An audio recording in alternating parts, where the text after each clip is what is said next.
Buying your first car is one of the most exciting things you'll ever do as a car enthusiast. For weeks, maybe even months, you're scrolling Facebook Marketplace, you're watching YouTube videos, comparing horsepower figures, imagining yourself driving it, and you already picked the name for the car, picked the wheels, mentally installed turbochargers, but the only problem is that you haven't actually bought it yet. And that is dangerous, because excitement is the #1 cause of terrible automotive decisions. Trust me, every enthusiast has a story. Every enthusiast. Me included. Oh my god, bro. Oh, hell no, man. The guy with the perfect Porsche, he bought a disaster at some point. The BMW guy who seems to know everything? Yeah, he definitely bought something with warning lights that looked easy to fix. And the Audi owner? Well, he's still fixing it. The truth is that first-time buyers make the same mistakes over and over again. And honestly, most of them are completely avoidable. So today, I want to save you from making the mistakes that thousands of enthusiasts have already made before you. Or at least save you from making the expensive ones. So let's start with the biggest mistakes of them all. Okay, so the very first mistake is basically buying with your heart instead of your brain. Now, before you get angry, I know, cars are emotional. That's why we love them, basically. Nobody hangs a poster of a sensible financial decisions on that bedroom wall. Nobody grows up dreaming about depreciation. We love cars because they make us feel something. The problem is that the feeling can be very expensive. Imagine this, you're 19 years old, you have saved up some money, you open Facebook Marketplace, and there it is. A BMW E46 M Sport manual, looks incredible on the photos, and then the seller says, runs great. But the price is suspiciously cheap, and immediately your brain just shuts down. You stop asking, why is it cheap? And you start asking, how cool will I look driving this? If you actually can, but you don't know it yet. And that's when the trouble starts. Because the cheapest car is almost never the cheapest car. It's usually the most expensive car disguised as a bargain. What you're really buying isn't a car. You're buying every problem the previous owner decided not to fix. And trust me, those problems have been waiting for you.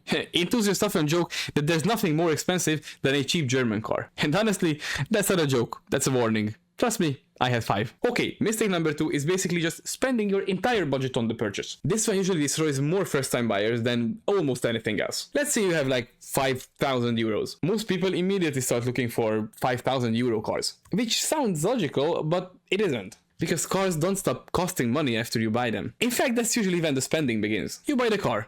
Then suddenly, insurance, registrations, oil service, brake pads, tires, alignment, a mysterious noise that maybe you turn up the volume to let it go, but you will need to take care of it in the future. Because then there's gonna be another mysterious noise, and then the third mysterious noise that's somehow louder than the first two. And before you know it, you're wondering where your money went. So let me help you with that. Here's a simple rule. If you have a budget of 5,000 euros, then shop for 4,000 euro car, maybe even a 3.5k car. So just try to get it around the 10 or 15% off of your budget. Like this, you will have money on the side, which future you will very appreciate later, trust me. Alright, mistake #3 is buying too much car. This is where people will probably disagree with me, especially younger viewers, because everybody thinks they need more power. Everybody. When I was younger, I thought more horsepower automatically meant more fun. Then I drove cars with very different power levels, and I realized something. Fun and speed are not the same thing. A slow car that you can drive at 100% is often more enjoyable than a fast car you're actually scared to use. This is why I would recommend the Fiesta ST to a new driver than an E60 M5. The Fiesta teaches you, the M5 terrifies you. One helps you become a better driver, and the other helps your insurance company buy a new office. Trust me, I basically started with a Citroen Saxo. I used that car a lot. And then after that, I got myself a Q7, which is 240 horsepower, but it's very heavy. That car was already terrifying me at that point as a second car. And then later on, I got an S5, which I couldn't drive for a year because I went into a project money pit with that, but let's just put that on the side. There was a Audi TT with 200 horsepower. That car terrified me. And I have an E63 645 Ci with almost, I know on the paper it's 333 horsepower, but this one actually has a tune on it, so it's around 400 something.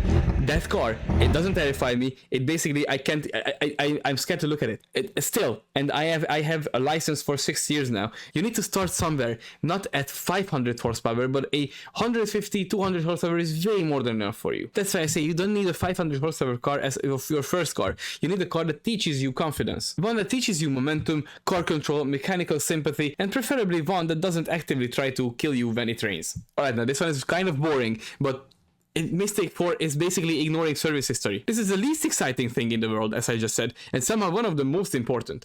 Nobody wants to hear about maintenance records. People want to hear V8 sounds. Turbo noises, burnouts, not receipts, but receipts tell stories. A thick folder of maintenance records tells you somebody cared.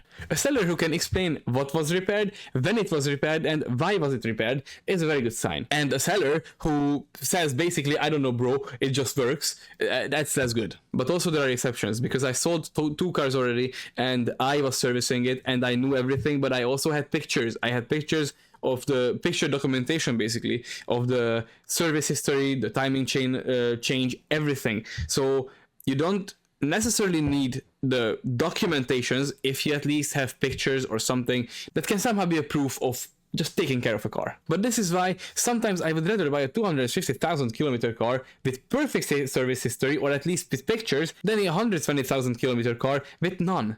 Because mileage doesn't scare me at this point. We are looking at old cars. They are not gonna get less mileage, except if they want to mileage fraud with them. But yeah, you know guys, mileage shouldn't scare you at this point.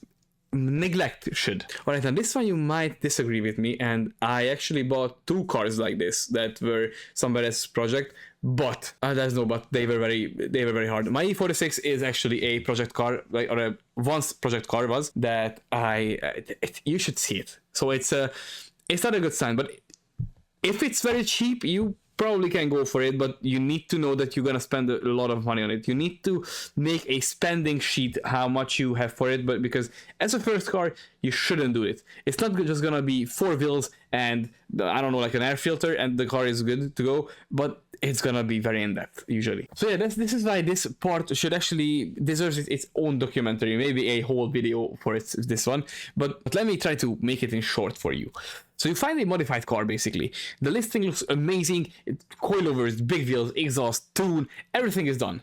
And the seller says thousands invested. And that is usually your cue to run. Because modifications aren't always the problem.